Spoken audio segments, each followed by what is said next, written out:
As we continue in Genesis chapter 4, the story now shifts from a single act of sin to the development of two different directions in human life. Because after Cain kills Abel, the Bible begins to show us what happens next, not just to one person, but to entire generations that follow, revealing that sin does not only affect individuals, but begins to shape families, cultures, and the direction of human history.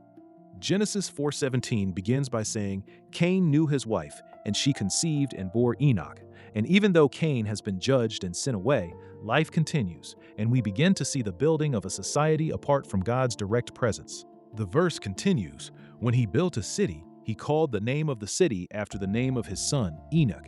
And this is important because this is the first mention of a city in the Bible, showing us that human civilization is beginning to grow, to organize, and to develop structures and communities. But notice something carefully.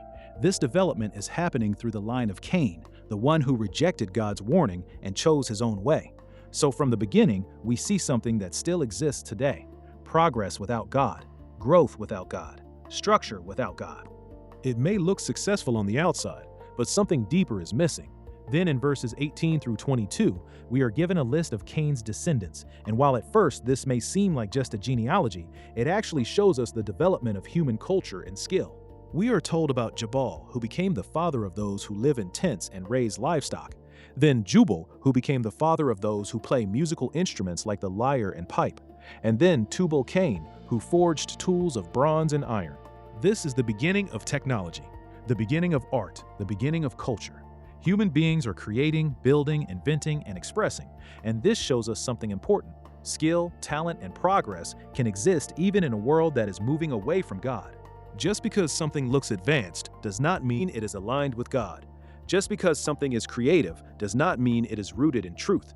Then we come to a very important and dark moment in verse 23, where Lamech, one of Cain's descendants, speaks to his wives and says, I have killed a man for wounding me, a young man for striking me. Now remember, Cain killed one man and was judged. But here, Lamech boasts about killing, not in fear, but in pride. He continues in verse 24, if Cain's revenge is sevenfold, then Lamech's is 77-fold. This shows us how sin is growing. It is not just repeating, it is increasing. What started as disobedience became murder. Now it becomes pride and violence. Sin is no longer hidden, it is celebrated. And this is what happens when sin is not dealt with. It grows, it spreads, it hardens the heart. Now the scene shifts again in verse 25. And Adam knew his wife again, and she bore a son, and called his name Seth. For she said, God has appointed for me another offspring instead of Abel, for Cain killed him. This is a turning point. Abel is gone. Cain has gone his own way. But now a new line begins, a new direction, a new opportunity. The name Seth means appointed, which shows that even in loss, even in tragedy, God is still working. God is still moving the story forward. Verse 26 then says something simple but powerful. To Seth also a son was born, and he called his name Enosh. At that time, people began to call upon the name of the Lord. This is the key difference. While Cain's line builds cities, develops culture, and increases in power and influence, Seth's line is marked by something else. They begin to call on God.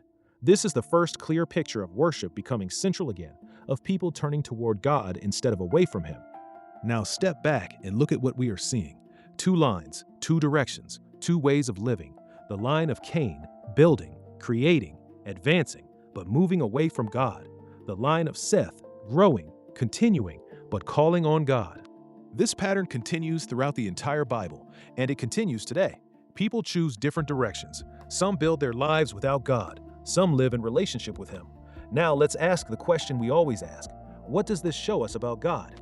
It shows us that God continues His plan even when people fail. It shows us that God provides another way. It shows us that God preserves a line that seeks Him. And it shows us that God is not limited by human sin. Now, what does this show us about us? It shows us that we all choose a direction. It shows us that success without God is possible, but incomplete. It shows us that sin can grow across generations if it is not dealt with. And it shows us that there is always an invitation to turn toward God. And maybe this is where this becomes personal, because the question is not just about Cain and Seth. The question is about you. What direction are you moving in? Are you building your life without God, or are you calling on His name?